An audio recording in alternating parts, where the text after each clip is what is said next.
జగన్ గారు మీరైతే సుకుమార్ గారిని పాస్ కూడా పోయకుండా సెల్ఫీ అడిగేవారు. ఏంటి ఆ స్టోరీ ఏంటి? యాక్చువల్గా ప్రతి ఒక్కరికి ఒక డ్రీమ్ ఉంటుంది.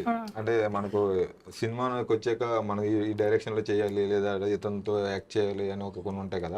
అందుకే ఐ డ్రీమ్ వచ్చాడు. ఫుల్ఫిల్ చేసుకోవడానికి ఐ డ్రీమ్ ఇక వస్తూ ఉంటారులే. వస్తూ ఉంటాం. థ్యాంక్స్, అది మంచి జరిగితే అంత మంచిదని. అయితే యాక్చువల్ నేను ఇండస్ట్రీ రాకముందు నాకు పూరి గారి డైలాగ్ డిక్షన్ నచ్చేది, సార్ది మేకింగ్ నచ్చేది. మేకింగ్ ఇవన్నీ బాగా ఇష్టపడేవాడిని. అలాంటిది పూరి గారితో మాకు ఎప్పుడు ఛాన్స్ రాలేదు, కానీ మనకి సుకుమార్ సార్ చూడగానే ఇంకా ఆగలేకపోయా. ఫస్ట్ షూట్ మేము అప్రాక్సిమేట్లీ 7-8 అవుతుంది మార్నింగ్. అయితే అక్కడ మారేడుమిల్ లో షూట్ అవుతుంది. మారేడుమిల్ షూట్ అవుతుంటే నేను మా బావ కలిసి వెళ్తున్నాం అటు సుసు పోసుకోవడం కలిసి. ఏ మూవీకి?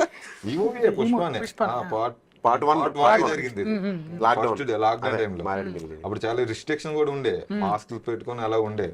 అయితే మేము మాస్క్ పెట్టుకుని ఉన్నాం, సారు మాస్క్ పెట్టుకుని ఉన్నారు. ఇలా మేము అటు సుసుకుపోవడానికి వెళ్తే సారు మామూలుగా వస్తున్నారు.